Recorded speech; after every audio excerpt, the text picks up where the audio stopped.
আওয়ামী লীগের প্লাটিনাম জয়ন্তীতে সোহরাওয়ার্দী উদ্যানে বর্ণাঢ্য আয়োজন। যোগ দিলেন দলীয় সভাপতি। নেতাকর্মীর ঢলে আলোচনা সভা মহাসমাবেশে পরিণত। তাকে আমাদের মাঝে ফিরিয়ে দেন, আমরা যেন তার নেতৃত্বে আবার সবাই আগের মতো জেগে উঠতে পারি। বেগম জিয়ার জন্য দেশবাসীর দোয়া চাইলেন মির্জা ফখরুল। বললেন, তিস্তা নিয়ে মাথা ব্যথা নেই সরকারের, ভারতের সেবা দাসে পরিণত হওয়ার অভিযোগ।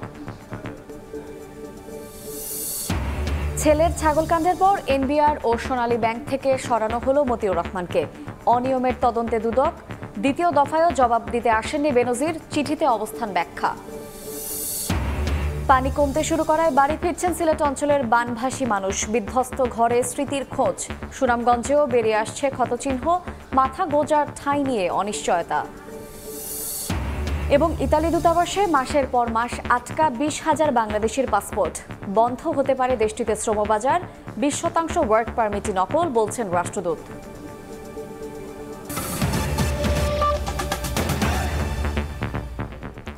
সময় সংবাদের সঙ্গে আছি আমি শায়লা রহমান ইমা। 75 বছর পেরোল দেশের ঐতিহ্যবাহী রাজনৈতিক দল বাংলাদেশ আওয়ামী লীগ। উৎসবমুখর ও আনন্দঘন পরিবেশে রাজধানী সোহরাওয়ার্দী উদ্যানে প্লাটিনাম জুবলির আলোচনা সভায় যোগ দিয়েছেন প্রধানমন্ত্রী এবং দলের সভাপতি শেখ হাসিনা। বিকেল 3:30টার দিকে সোহরাওয়ার্দী উদ্যানে পৌঁছে শুরুতেই সাধারণ সম্পাদক ওবায়দুল কাদেরকে নিয়ে দলীয় ও জাতীয় পতাকা উত্তোলন করেন দলের সভাপতি শেখ হাসিনা। পরে বেলুন ও পায়রা উড়িয়ে প্রতিষ্ঠা বার্ষিকীর আয়োজন উদ্বোধন করেন। এরপর মঞ্চে উঠে উপস্থিত নেতাকর্মীদের উদ্দেশ্যে হাত নেড়ে শুভেচ্ছা জানান শেখ হাসিনা। নেতাকর্মীরাও বাঁধ ভাঙা উচ্ছ্বাসে দলীয় সভাপতির শুভেচ্ছার জবাব দেন। এ সময় শেখ হাসিনাকে দলের পক্ষ থেকে ফুলেল শুভেচ্ছা জানান আওয়ামী লীগ সাধারণ সম্পাদক। এরপর আসন গ্রহণ করেন প্রধানমন্ত্রী ও দলের সভাপতি শেখ হাসিনা।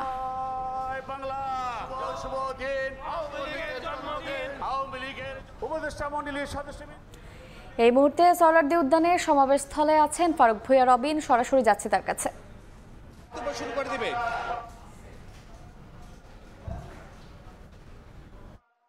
বাংলাদেশ আওয়ামী লীগের হীরক জয়ন্তী উদযাপন উপলক্ষে যে আলোচনা সভা, সেই আলোচনা সভাকে কেন্দ্র করে এখন ঐতিহাসিক সোহরাওয়ার্দী উদ্যানে কিন্তু বেশ সাজ রব, নেতাকর্মীদের উৎসাহ উদ্দীপনা সবকিছুই কিন্তু দেখা যাচ্ছে এবং এই আলোচনা সভা মূলত একটি জনসভায় রূপান্তরিত হয়েছে। এবং এখন কিন্তু আজকের সভাপতি আওয়ামী লীগ সভাপতি প্রধানমন্ত্রী শেখ হাসিনা তার বক্তব্য কিন্তু শুরু করতে যাচ্ছেন।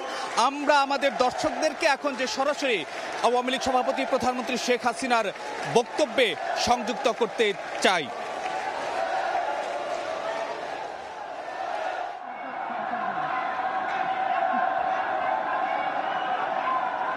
আওয়ামী লীগ এবং সহযোগী সংগঠনের নেতৃবৃন্দ, কর্মী ভাইয়েরা,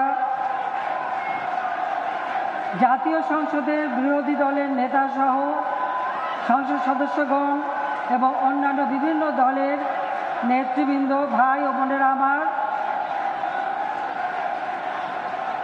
কূটনৈতিক মিশনের সদস্যবৃন্দ, এক স্লোগান বন্ধ, স্লোগান বন্ধ, স্লোগান বন্ধ, কম স্লোগান বন্ধ, সব স্লোগান বন্ধ। সবাই বসেন, বসেন। ধন্যবাদ। স্লোগান ধরেন, জয় বাংলা, জয় বঙ্গবন্ধু। সবাই শান্ত হয়ে বসুন। বিসমিল্লাহির রহমানির রহিম। উপস্থিত আমার ভাই বোনেরা, বাংলাদেশ আওয়ামী লীগের নেতৃবৃন্দ, কর্মী ভাইয়েরা, সহযোগী সংগঠনের নেতৃবৃন্দ, কর্মী ভাইয়েরা, জাতীয় সংসদের বিরোধী দলের নেতা সহ বিভিন্ন সংসদ সদস্যগণ এবং বিভিন্ন রাজনৈতিক দলের নেতৃবৃন্দ, কূটনৈতিক মিশনের সদস্যবৃন্দ, বিভিন্ন অ্যাম্বাসাডর এবং কূটনৈতিক মিশনের যারা উপস্থিত এবং যারা এখানে সকলে উপস্থিত রয়েছেন, সকলকেই আমি আমার আন্তরিক শুভেচ্ছা জানাচ্ছি। আপনাদের এখানে যারা উপস্থিত তারা ছাড়াও বাংলাদেশে সুবর্ণোদয় এবং বাংলাদেশের বিভিন্ন আমাদের নাগরিকরা, আওয়ামী লীগ সহ যারা স্বাধীনতা চেতনায় বিশ্বাসী, যারা এই প্যান্ডেল ছাড়াও সমগ্র বাংলাদেশের গ্রামে গঞ্জে ছড়িয়ে আছেন এবং প্রবাসে যারা বাঙালিরা আছেন, আমি তাদের প্রতিও আমার আন্তরিক শুভেচ্ছা জানাই, কারণ আজকের দিনটি আমাদের জন্য একটি মহৎ দিন। আওয়ামী লীগের প্রতিষ্ঠা দিন, আওয়ামী লীগের প্রতিষ্ঠা ৭৫ বছর প্লাটিনাম জুবিলির দিন। এই দিন আমি আপনাদের সবাইকে আন্তরিক শুভেচ্ছা জানাচ্ছি। আমি পরম শ্রদ্ধাভরে স্মরণ করি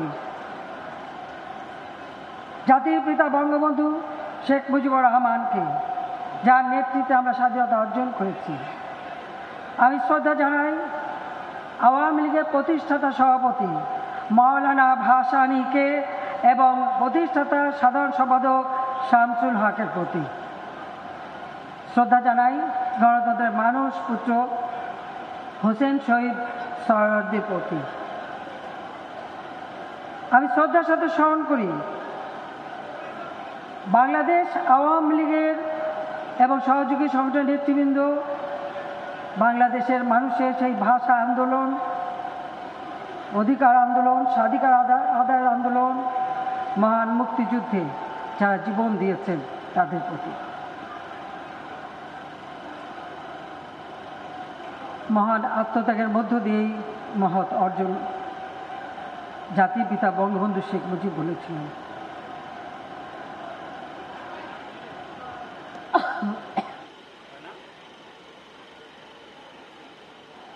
তার নেতৃত্বে আমরা স্বাধীনতা পেয়েছি, কিন্তু আওয়ামী লীগ তার প্রতিষ্ঠা লগ্ন থেকে বাঙালির প্রতিটি অর্জনের ওতপ্রোতভাবে চলত। মাতৃভাষায় আজকে আমরা কথা বলি,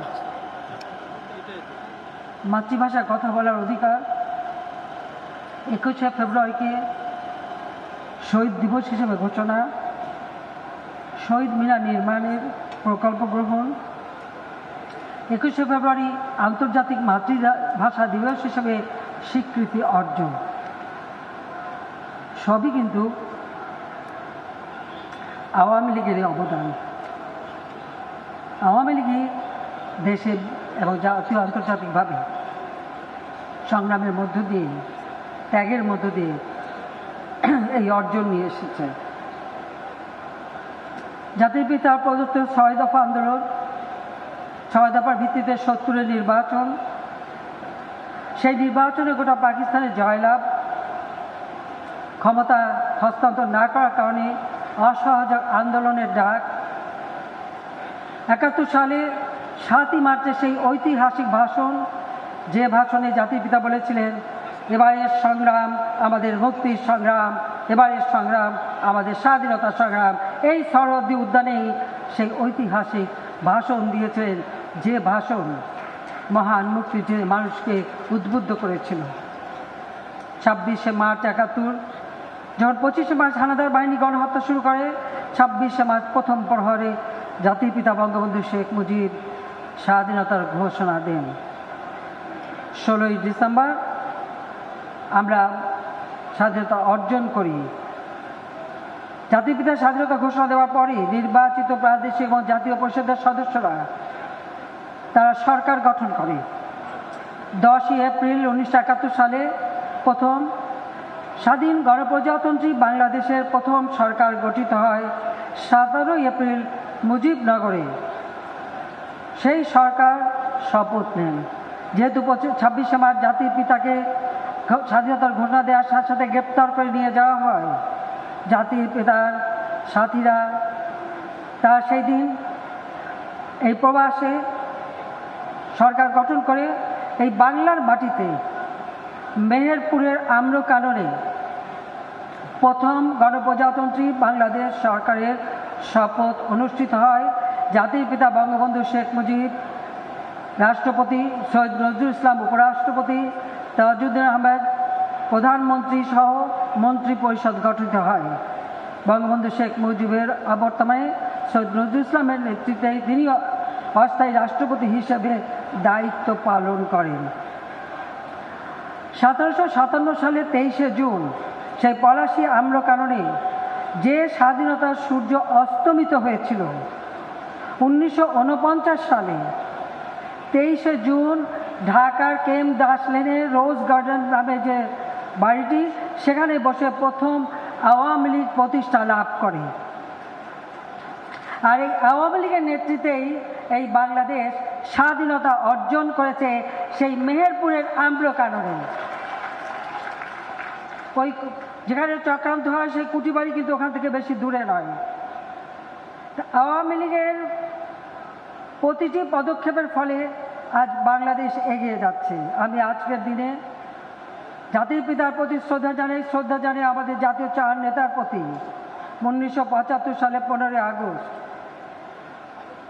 জাতির পিতা বঙ্গবন্ধু শেখ মুজিবকে নির্মমভাবে হত্যা করা হয়। সংবিধান লঙ্ঘন করে অবৈধভাবে ক্ষমতা দখলে পালা শুরু হয়।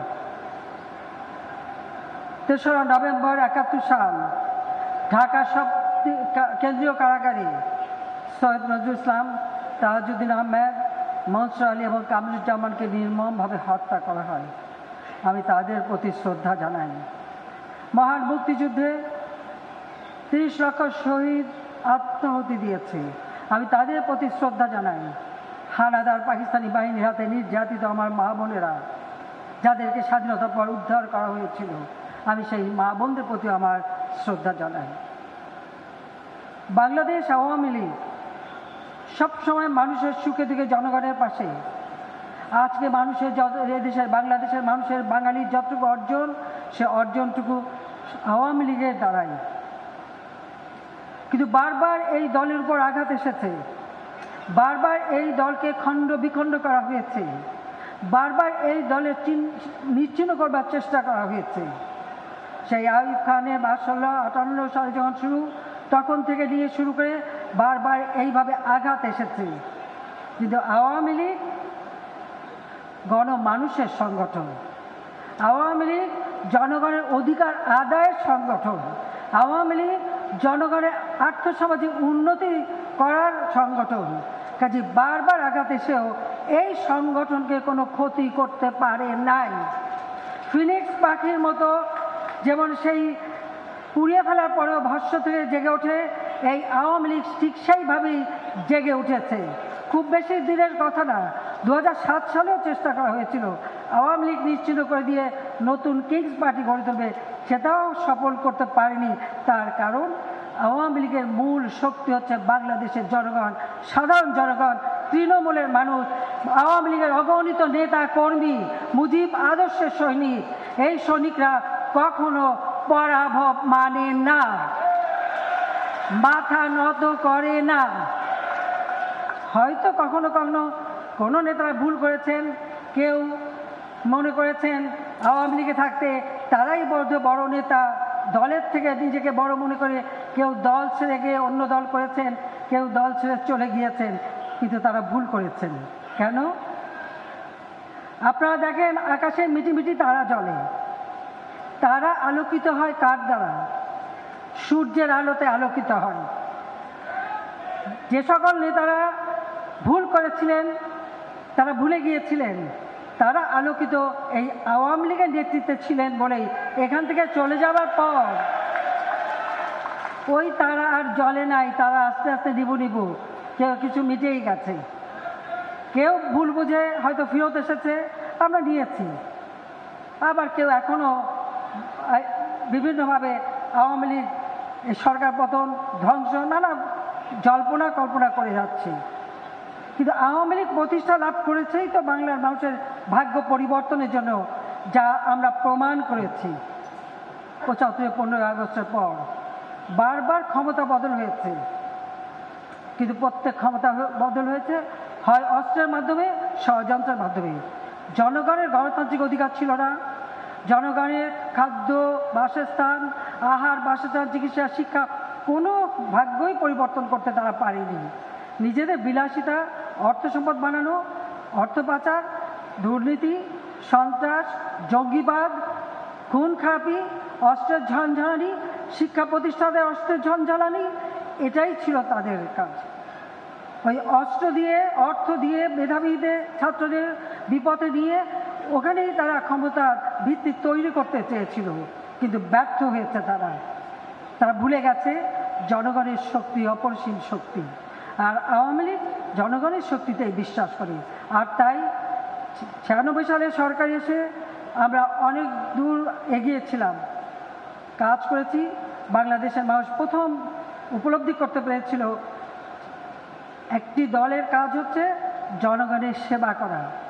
ঠিক স্বাধীনতার পর যখন আমার বাবা জাতির পিতা বঙ্গবন্ধু শেখ মুজিব তিনি ফিরে আসেন সেই পাকিস্তানি কারাগার থেকে, 72 সালে দায়িত্ব নেন, 10ই জানুয়ারি তিনি ফিরে এসেছিলেন।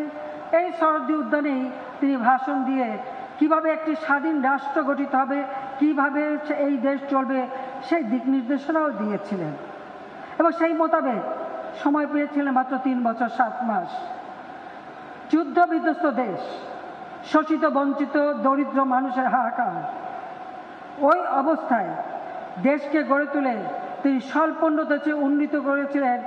স্বল্পোন্নত দেশে মাত্র 3 বছরের মধ্যে উন্নীত করা পৃথিবীর ইতিহাসে কেউ করতে পেরেছে বলে আমি জানি না, কিন্তু বঙ্গবন্ধু শেখ মুজিব করতে পেরেছিলেন, কারণ এই সংগঠন ছিল সবসময় বঙ্গবন্ধুর পাশে। যুদ্ধের পর বাড়ি বাড়ি খাবার পৌঁছানো, রিলিফ পৌঁছানো, পায়ে হেঁটে নৌকায় করে এই আওয়ামী লীগের নেতৃবৃন্দই তারাই এই কাজ করেছে, তারাই পাশে দাঁড়িয়েছে গণমানুষের, যে কারণে এটা সম্ভব হয়েছিল। কিন্তু এরপর আমরা যদি দেখি 21 বছর ইতিহাস, পিছনে চলে যাওয়ার ইতিহাস, বঞ্চনার ইতিহাস, ক্ষুধার্ত নরনারীর হাহাকার ইতিহাস, দুর্ভিক্ষের ইতিহাস, জঙ্গিবাদ সন্ত্রাসের ইতিহাস। 2008 সালের নির্বাচন, আওয়ামী লীগ এককভাবে 233টা আসন পেয়েছিল। বাংলাদেশের জনগণ আস্থা রেখেছিল আওয়ামী লীগের উপর। এরপর আর পিছনে ফিরতে হয়নি, এরপরে হচ্ছে বাঙালির এগিয়ে যাবার পালা। এবং আজকে 2024-এ দাঁড়িয়ে বলতে পারি যে আমরা যে ঘোষণা দিয়েছিলাম ডিজিটাল বাংলাদেশ করব, আমরা করেছি। দারিদ্র্যের হার কমিয়েছি, আমরা দেশের মানুষের ভাগ্য পরিবর্তনে যে কাজ করেছে, আজকের বাংলাদেশ বিশ্বে মর্যাদা পেয়েছে। আমি একটু বলতে চাই, যেখানে দারিদ্র্যের হার 2006 সালেও ছিল 41.51%, সেটা আমরা কমিয়ে এনেছি 18.7%। যেখানে অতি দরিদ্রের হার 25.1% ছিল, তা আমরা নামিয়ে এনেছি 5.6 ভাগে। ইনশাল্লাহ আর কোনো অতি দরিদ্র বলে বাংলাদেশে কেউ থাকবে না, সেই লক্ষ্য নিয়ে আমরা কাজ করে যাচ্ছি।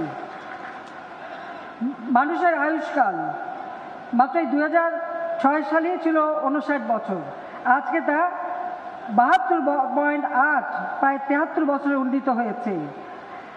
আমাদের মানুষের সুপেয় পানির ব্যবস্থা, মাত্র 55% মানুষ সুপেয় পানি পেত, আজকে 98.8% মানুষ সুপেয় পানি পেতে পারে। সেই ব্যবস্থা গ্রামগঞ্জে পর্যন্ত আমরা নিয়ে গেছি। স্যানিটারি ল্যাট্রিন যা ছিল মাত্র 43% মানুষ ব্যবহার করত, এখন 97.32%, 2 গুণেরও বেশি আমরা বৃদ্ধি করেছি। শিশু মৃত্যু হার যেখানে প্রতি 1000-এ 84 জন ছিল, আজকে তা কমে 21 জন, 4 গুণ আমরা হ্রাস করেছি। মাতৃ মৃত্যু হার প্রতি লক্ষে 370 জন হতো, আজকে তা 156 জন, 2.5 গুণ আমরা কম করতে পেরেছি। পাশাপাশি কথা দিয়েছিলাম ঘরে ঘরে বিদ্যুৎ দেব, আজকে আমরা ঘরে ঘরে বিদ্যুৎ দিতে সক্ষম হয়েছি। যেখানে বিদ্যুৎ উৎপাদন যা আমরা পেয়েছিলাম মাত্র 3782 মেগাওয়াট, আজকে প্রায় 30,000 মেগাওয়াটের কাছাকাছি বিদ্যুৎ উৎপাদনের সক্ষমতা আমরা অর্জন করেছি। আমাদের বিদ্যুৎ সুবিধা শতভাগ। আমাদের সাক্ষরতার হার 96 সালে পেয়েছিলাম 45 ভাগ, বৃদ্ধি করেছিলাম 65.5 ভাগে। 8 বছর পর সরকার এসে দেখি আবার তা সেই 45 ভাগে নেমে গেছে। আমাদের প্রচেষ্টার ফলে আজকে সেই সাক্ষরতার হার 76.8%-এ উন্নীত করতে সক্ষম হয়েছি। প্রাথমিক শিক্ষায় মেয়েদের অংশগ্রহণ তা ছিল 54 ভাগ, আজকে 98.25 ভাগ মেয়েরা প্রাথমিক পর্যায়ে স্কুলে যাচ্ছে। আর এখানে আরেকটি কথা না বলেই পারছি না, স্কুলে যাওয়া, পরীক্ষায় পাশ করা মেয়েরা কিন্তু এখন আমাদের দেশে ছেলেদের থেকে বেশি। এটা হলো বাস্তব। ছেলেদের থেকে এখন বেশি মেয়েরা পড়াশোনার দিকে মনোযোগী। তা আমি ছেলেদের বলবো যে তাদেরও এখন পড়াশোনায় মনোযোগী হতে হবে। কারিগরি শিক্ষা বলতে গেলে শূন্যের কোঠায় ছিল, 0.8% ছিল। আজকে আমরা তা 22 গুণ বৃদ্ধি করেছি। আমরা চাই এটা আরও বেশি বৃদ্ধি পাক। সাধারণ শিক্ষার সাথে কারিগরি শিক্ষা, ভোকেশনাল ট্রেনিং, আমরা স্কিল্ড লেবার, স্মার্ট পপুলেশন গড়ে তুলতে চাই। প্রাথমিক শিক্ষায় 49% ঝরে পড়া ছিল, তা কমে গেছে, এখন আমরা 4 গুণ কমিয়ে ফেলেছি। এইভাবে দেশের প্রত্যেকটা ক্ষেত্রে আমরা উন্নতি করেছি। খাদ্য নিরাপত্তা নিশ্চিত করা আমাদের লক্ষ্য ছিল। 96 সালে 40 লক্ষ মেট্রিক টন খাদ্য ঘাটতি ছিল। আমরা সেটা উন্নীত করে খাদ্যের স্বয়ংসম্পূর্ণতা অর্জন করেছিলাম। যেখানে মাত্র 79 লক্ষ মেট্রিক টন ছিল, সেখানে 1,79,00,000 লক্ষ মেট্রিক টনে আমরা উন্নীত করে যাই। তারপরে যখন আবার আমরা ক্ষমতা আসি 2009, তখন আবার দেখি তা মাত্র 1,80,00,000 মেট্রিক টন খাদ্য উৎপাদন হয়, দানাদার শস্য। আজকে তা 4 গুণ বৃদ্ধি পেয়ে 4,92,16,000 মেট্রিক টনে উন্নীত হয়েছে। মাছ উৎপাদন যা ছিল মাত্র 21.30 লক্ষ মেট্রিক টন, আজকে তা আমরা 53.14 লক্ষ মেট্রিক টন, অর্থাৎ 53,14,00,000 মেট্রিক টন, 2.5 গুণ আমরা বৃদ্ধি করেছি। আর তাছাড়া গবাদি পশু সেটাও আমরা 2 গুণ বৃদ্ধি করেছি। পোলট্রি 4 গুণ বৃদ্ধি করেছি। চা উৎপাদন 2 গুণ বৃদ্ধি করেছি। লবণ উৎপাদন 3 গুণ বৃদ্ধি করেছি। দুধ উৎপাদন 7 গুণ বৃদ্ধি করেছি। মাংস উৎপাদন 8 গুণ বৃদ্ধি করেছি। ডিম উৎপাদন 4 গুণ বৃদ্ধি করেছি। অর্থাৎ প্রতিটি ক্ষেত্রেই বাংলাদেশ এগিয়ে যাচ্ছে। বাংলাদেশের মানুষ তাদের মৌলিক চাহিদা পূরণ করতে পারুক, সেটাই আমাদের লক্ষ্য। আর সেই লক্ষ্য নিয়েই আমরা কাজ করে যাচ্ছি।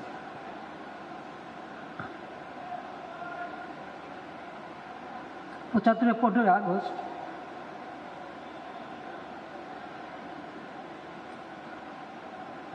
আমার ছোট বোন, আমি বিদেশে ছিলাম। যেদিন শুনলাম আমাদের কেউ নেই, বাবা মা ভাই সবাইকে নির্মমভাবে হত্যা করা হয়েছে। আমার মা বেগম ফজিলাতুন্নেসা, আমার ছোট 3 ভাই, মুক্তিযোদ্ধা ক্যাপ্টেন শেখ কামাল, মুক্তিযোদ্ধা লেফটেন্যান্ট শেখ জামাল। আমার ছোট্ট ভাইটি বয়স মাত্র 10 বছর, রাসেল, সেই শিশুটিও রেহাই পায়নি। কামাল জামালের নবকর্ণিত বধূ সুলতানা এবং পারভিন জামাল রুজি, মাত্র কিছুদিন আগেই তাদের বিয়ে হয়। তাদের হাতে মেহেদির রং তখনও মোছেনি, কিন্তু তাদের বুকের রক্তে সেই মেহেদির রং ঢেকে যায়। আমার একমাত্র চাচা, তিনি পঙ্গু ছিলেন, মুক্তিযোদ্ধা ছিলেন, তাকেও খুনিরা রেহাই দেয়নি। যুবনেতা শেখ ফজলুল হক মনি মুক্তিযোদ্ধা এবং তার অন্তঃসত্ত্বা স্ত্রী আরজুমনি, কৃষক নেতা আব্দুর রাব সানিয়াবাগ, তার 13 বছর মেয়ে বেবি, 10 বছরের ছেলে আরিফ, 4 বছর নাতি সুকান্ত, তাদেরকেও নির্মমভাবে হত্যা করে গুলির আঘাতে। আমার ফুপু পঙ্গু ছিল, আমার 2 ফুফাতো বোন গুলিতে আহত ছিল, ফুফাতো ভাই গুলিতে আহত ছিল। আব্দুর রাব সানিয়াবাগ তিনিও একজন মুক্তিযোদ্ধা সংগঠক ছিলেন। এইভাবে 15 আগস্ট সমস্ত আপন জনকে হারায়। আমরা জার্মানিতে তখন আমরা আশ্রয় পেয়েছিলাম ভারতে, দেশে আসতে পারিনি। তখন জিয়াউর রহমান ক্ষমতায় অবৈধভাবে এসে ক্ষমতা দখল করেছে, আমাদের আসতে দেবে না।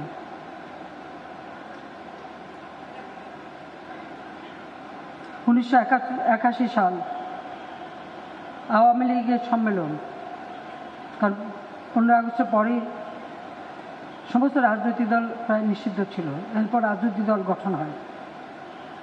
তখন আওয়ামী লীগের কনফারেন্সে আমার অবর্তমানে আমাকে সভাপতি নির্বাচিত করে। আমার ছেলে 10 বছরের, মেয়ে 8 বছরের, তাদেরকে মাতৃস্নেহ বঞ্চিত করে ফিরে আসি বাংলার মানুষের কাছে। আমার জীবনে কোনো চাওয়া পাওয়া ছিল না, আমার একটাই লক্ষ্য ছিল, যে জাতির জন্য আমার বাবা জীবন দিয়ে গেছেন, যে জাতিকে ভালোবেসেছেন তিনি আমাদের থেকেও বেশি। বছর পর বছর কারাগারে অসুস্থ থেকেছেন, সেবা করার লোক নেই, ওই কারাগারে খাবার, এটা একবার না বারবার। এমনকি আগরতলা ষড়যন্ত্র মামলা দিয়েও 1968 সালে যখন ক্যান্টনমেন্টে বন্দি রাখে, আমরা জানতেই পাইনি 4-5 মাস যে কোথায় আছেন, বেঁচে আছেন কি না। 81 সালে যখন 71 সালে যখন গ্রেপ্তার করে নিয়ে যায় পাকিস্তানে, প্রচণ্ড শীত, প্রচণ্ড গরম, সেই জেলখানা আমাদের কী অবস্থায় ছিলেন। আমার বাবা বঙ্গবন্ধু শেখ মুজিব কখনো তার নিজের কষ্টের কথা বলেননি, বারবার জিজ্ঞেস করেছি, শুধু একটা কথাই বলেছেন, তোরা শুনিস না, শুনলে সহ্য করতে পারবি না। তিনি আমাদেরকে তার কষ্টের কথা বলেন। যে জাতিকে ভালোবেসে এত আত্মত্যাগ করেছেন তাকেই নির্মমভাবে হত্যা করা হলো। আর আমরা 2 বোন এতিম হয়ে বিদেশে রিফিউজি হিসেবে আমাদের থাকতে হলো, নিজেদের নামটাও ব্যবহার করতে পারিনি।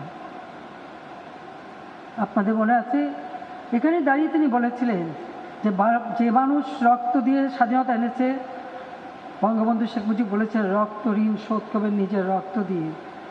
তিনি তো কিছু নিয়ে যাননি, কোনো তো কাফন দাফনও না, কিছুই নিয়ে যাননি, তিনি তার রক্ত ঋণ শোধ করে গেছেন। আমার বাবা প্রায় রবীন্দ্রনাথের এই কবিতাটা তিনি সবসময় উচ্চারণ করতেন। উদয়ের পথে শুনি কার বাণী, ভয় নাই ওরে ভয় নাই, নিঃশেষে প্রাণ যে করিবে দান, ক্ষয় নাই তার ক্ষয় নাই।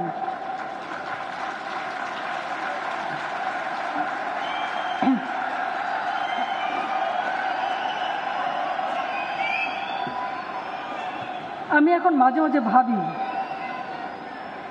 তিনি যে এই কথাটা উচ্চারণ করতেন, কত সত্য কথা। আজকে বঙ্গবন্ধু শেখ মুজিবকে হত্যা করেছে, কিন্তু তার আদর্শকে হত্যা করতে পারেনি। আর আমি বড় সন্তান হিসেবে পাশে থেকে জেনেছি তার স্বপ্ন, কিভাবে তিনি বাংলার মানুষের ভাগ্য পরিবর্তন করতে চান, প্রায় আমাদের কাছে গল্প করতেন।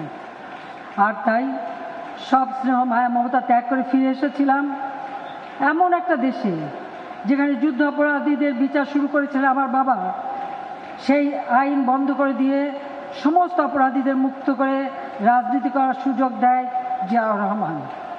15 আগস্টের খুনি, আত্মস্বীকৃত খুনি, তাদেরকে ইন্ডেমনিটি অর্ডিন্যান্স দিয়ে বিচারের হাত থেকে মুক্ত করে তাদের রাজনীতি করার সুযোগ, বিভিন্ন দূতাবাসে তার চাকরি দিয়ে তাদের পুরস্কৃত করা হয়।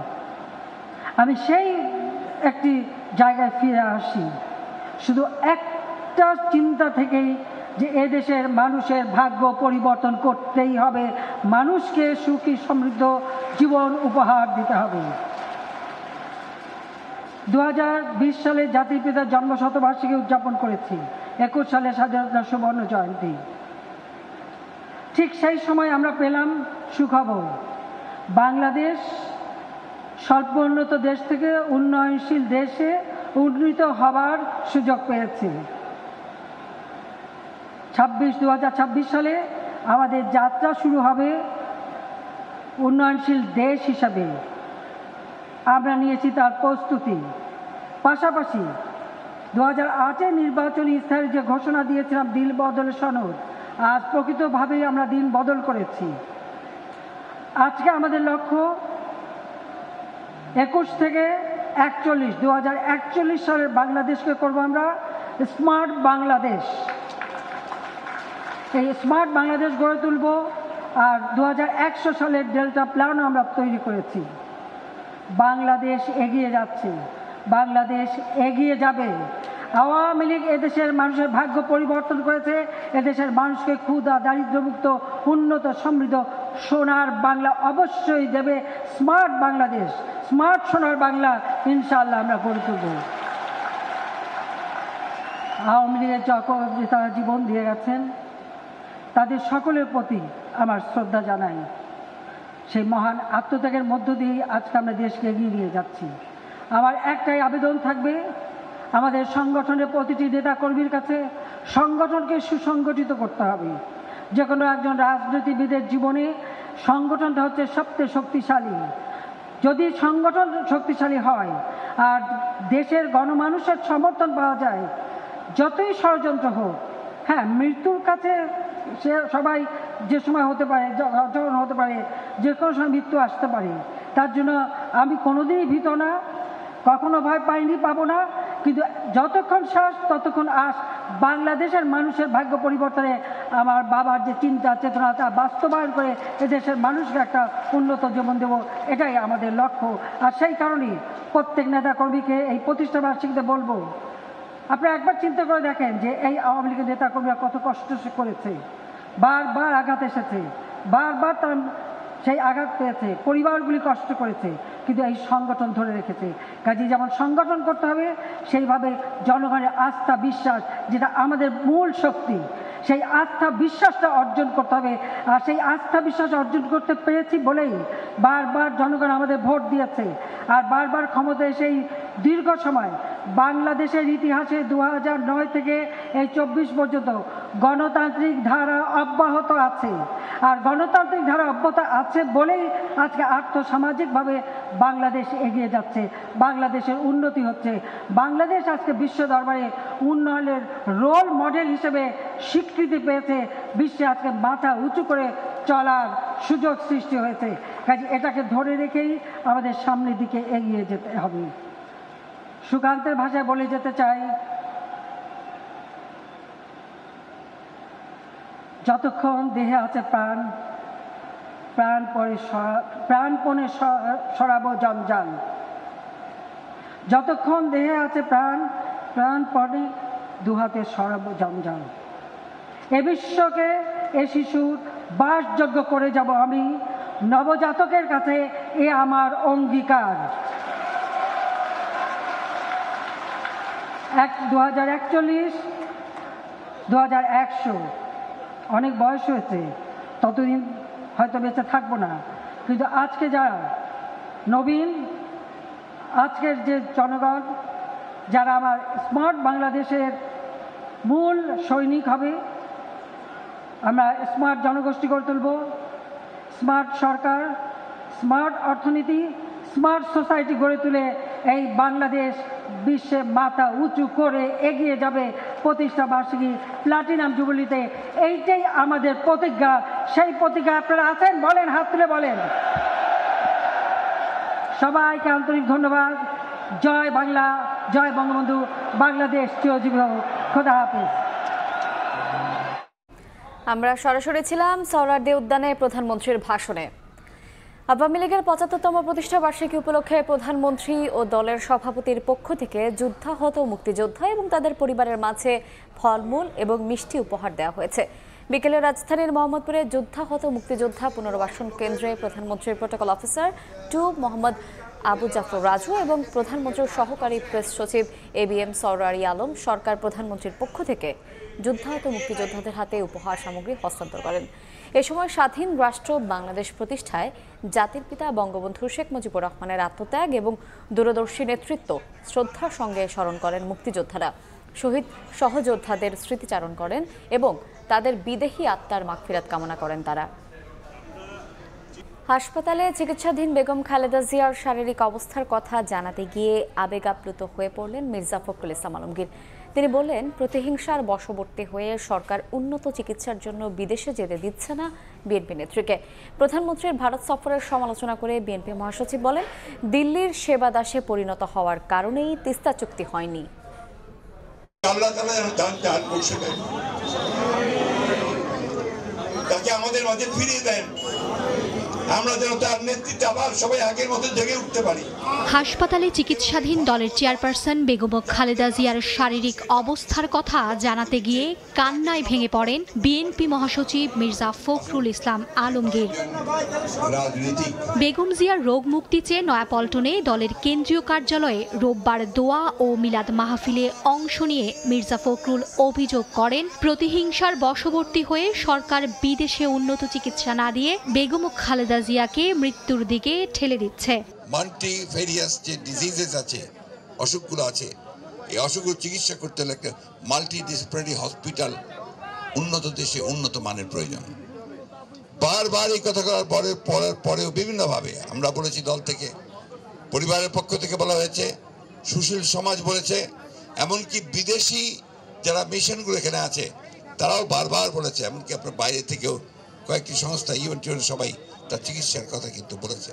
হত্যা করার উদ্দেশ্যে, তাকে রাজনীতি থেকে সরিয়ে দেওয়ার উদ্দেশ্যে তাকে কোনো রকম চিকিৎসার সুযোগ দেওয়া থেকে বঞ্চিত রেখেছে।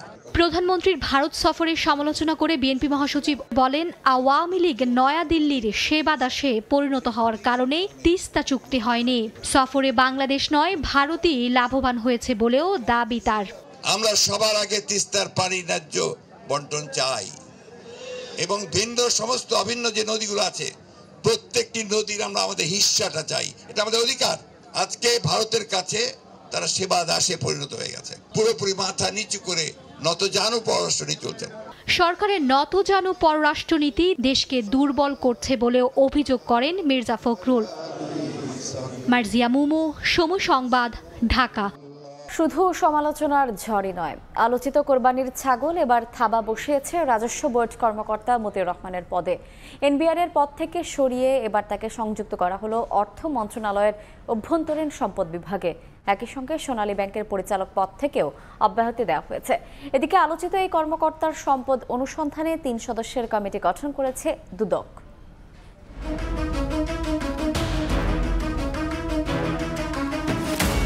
জল গড়িয়ে চলে, উপর থেকে নামে নিচের দিকে, এই তো স্বাভাবিক। তবে সামান্য একটু জলের গন্তব্য যে এত দূর হবে তা কে জানত?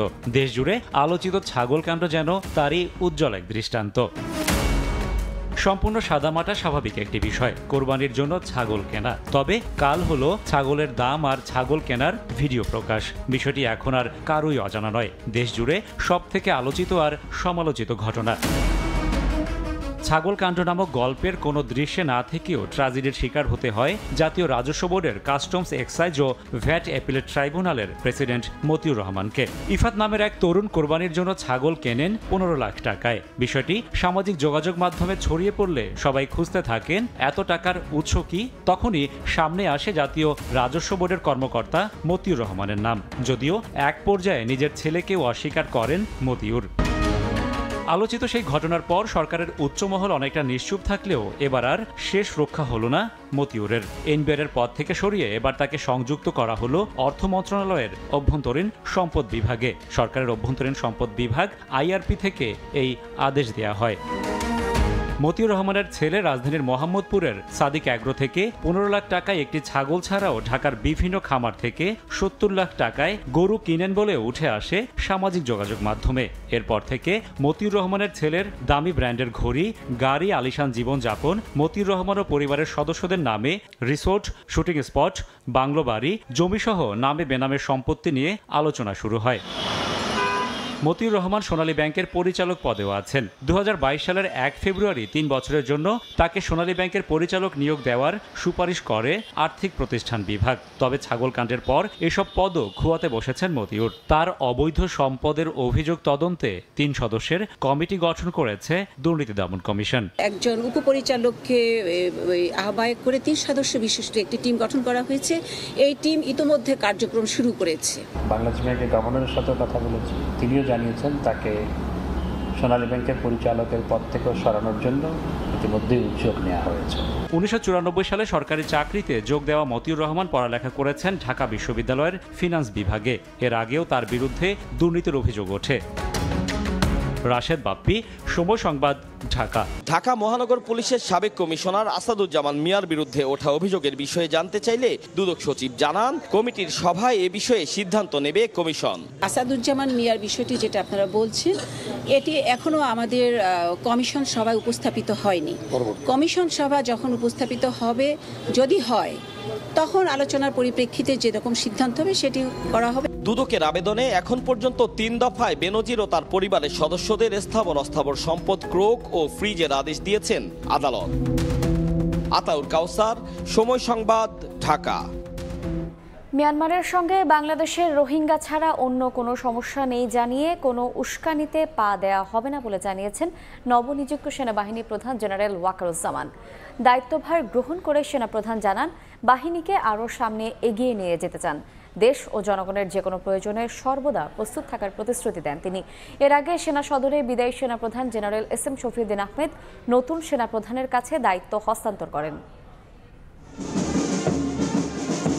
3 বছরের নেতৃত্ব শীর্ষে বিদায় নিচ্ছেন জেনারেল এসএম শফিউদ্দিন আহমেদ। পূর্ণ সামরিক রীতি অনুযায়ী তাকে ফুলেল সজ্জিত গাড়িতে রশি টেনে পার করে দেয়া হয় সেনা সদর। এ সময় তাকে বিদায় জানাতে উপস্থিত ছিলেন বাংলাদেশ সেনাবাহিনীর ঊর্ধ্বতন কর্মকর্তারা।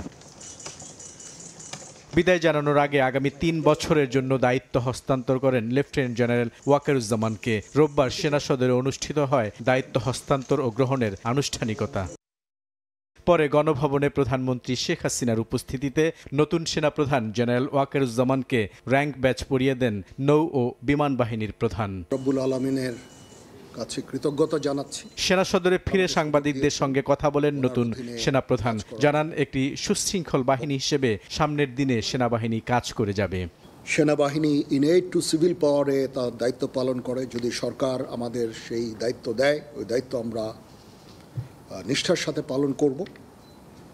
দুর্যোগ মোকাবেলায় যখন সরকার আমাদের নিয়োগ দিবে, ইনশাআল্লাহ আমরা সেই সমস্ত দায়িত্ব ভালোভাবে পালন করব। দেশ গঠনে আমাদের নিয়োগ দিলে সেটাও করব। শৃঙ্খলা একটা ইস্যু থেকেই যায়। সেনাবাহিনীকে সবসময় সুশৃঙ্খল রাখতে আমি কাজ করে যাব। মিয়ানমারের প্রসঙ্গে সেনাপ্রধান বলেন, কোনো উস্কানিতে পা দেবে না বাহিনী। কোনো ধরনের প্রভোকেশন আমরা করি না। মিয়ানমারের সাথে আমাদের রোহিঙ্গা ইস্যু ছাড়া there is no other issue. আমরা চাই যে তারা এই রোহিঙ্গাদের ফেরত নিয়ে যাক। তাছাড়া তাদের প্রতি আমাদের অন্য কোনো ধরনের বিদ্বেষ বা কোনো ধরনের সমস্যা আমি দেখি না। এর আগে রোববার সকালে শিখা অনির্বাণে পুষ্পস্তবক অর্পণ করে 1971 সালের মহান মুক্তিযুদ্ধে শাহাদাত বরণকারী সশস্ত্র বাহিনীর সদস্যদের স্মৃতির প্রতি শ্রদ্ধা জানান বিদায়ী সেনাপ্রধান জেনারেল এসএম শফিউদ্দিন আহমেদ। পরে সেখানে থাকা পরিদর্শন বইয়ে স্বাক্ষর করেন তিনি। এরপর বিদায়ী সেনাপ্রধান যান সেনাকুঞ্জে। সেখানে সেনাবাহিনীর একটি চৌকস দল তাকে গার্ড অব অনার প্রদান করে। সেনাকুঞ্জে একটি গাছের চারা রোপণ করেন জেনারেল এসএম শফিউদ্দিন আহমেদ। বুলবুল রেজা, সময় সংবাদ, ঢাকা। উন্নতির বদলে দিন দিন তলানিতে যাচ্ছে দেশের ক্রিকেট। এমনকি বড় দলের বিপক্ষে জয় পাওয়ার মানসিকতাও নেই ক্রিকেটারদের মাঝে। ভারতের বিপক্ষে হার নিয়ে এমন মন্তব্য করেছেন ক্রিকেট বিশ্লেষক ও কোচ নাজমুল আবেদিন ফাহিম। এই ম্যাচে একাদশ সাজানো নিয়েও প্রশ্ন তুলেছেন তিনি। দলের প্রয়োজনে এখনই সাকিব মাহমুদুল্লাহকে অবসরে নেয়ার পরামর্শও দেন ফাহিম। টুর্নামেন্ট করে যেখানে নেপাল খেলবে, স্কটল্যান্ড খেলবে, নেদারল্যান্ড খেলবে এবং বাংলাদেশ খেলবে, আমরা কি বুকে হাত দিয়ে বলতে পারবো যে বাংলাদেশ ওখানে চ্যাম্পিয়ন হতে পারবে? টি-20 বিশ্বকাপের প্রথম আসর থেকেই খেলছে বাংলাদেশ। তবে এত বছর খেললেও এই ফরম্যাটে টাইগারদের অবস্থার পরিবর্তন আসেনি একটুও, বরং দিন দিন আরও তলানিতে যাচ্ছে দেশের ক্রিকেট। ব্যাটিংটা ঠিক ছিল না আগে থেকেই, বোলিং ডিপার্টমেন্টে ছিল টাইগারদের মূল ভরসার জায়গা। তবে সুপার 8-এর মঞ্চে ফুটে উঠেছে তাদের বেহাল দশা।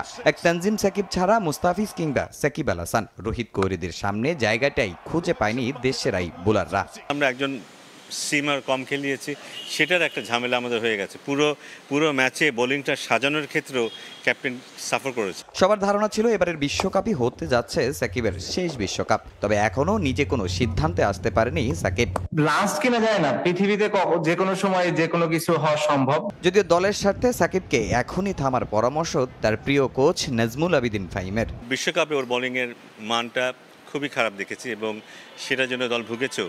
ওদের উচিত ওদের মোটামুটি ফর্ম থাকতে থাকতে রিটায়ারমেন্টে যাওয়ার যেন দলের উপর বোঝা হয়ে না যায়। আফগানিস্তানের খেলোয়াড়রা কিন্তু সারা পৃথিবী ঘুরে ঘুরে ফ্র্যাঞ্চাইজি খেলে খেলে এখানে এসছে, যেখানে কোনো কম্পিটিশনই নেই, যেখানে খেলার মান খুব নিচে, সেখানে পারফরমেন্স করে আমরা আমাদের জাতীয় দলে খেলছি। এটার মধ্যে অনেক পার্থক্য আছে। তামিম হোসেন, সময় সংবাদ, ঢাকা। এই পর্যায়ে শীর্ষ সংবাদগুলো জানিয়ে দিচ্ছে আরেকবার। আওয়ামী লীগের প্রতিটি পদক্ষেপে এগিয়ে যাচ্ছে বাংলাদেশ। প্লাটিনাম জুবলিতে উন্নত সমৃদ্ধ দেশ গড়ার প্রত্যয় সভাপতির, দলকে আরও শক্তিশালী করার নির্দেশ। তাকে আমাদের মাঝে ফিরিয়ে দেন, আমরা যেন তার নেতৃত্বে আবার সবাই আগের মতো জেগে উঠতে পারি। বেগম জিয়ার জন্য দেশবাসীর দোয়া চাইলেন মির্জা ফখরুল। বললেন, তিস্তা নিয়ে মাথা ব্যথা নেই সরকারের, ভারতের সেবাদাসে পরিণত হওয়ার অভিযোগ। এবং ছেলের ছাগল কাণ্ডের পর এনবিআর ও সোনালী ব্যাংক থেকে সরানো হলো মতিউর রহমানকে, অনিয়মের তদন্তে দুদক। দ্বিতীয় দফায়ও জবাব দিতে আসেননি বেনজির, চিঠিতে অবস্থান ব্যাখ্যা।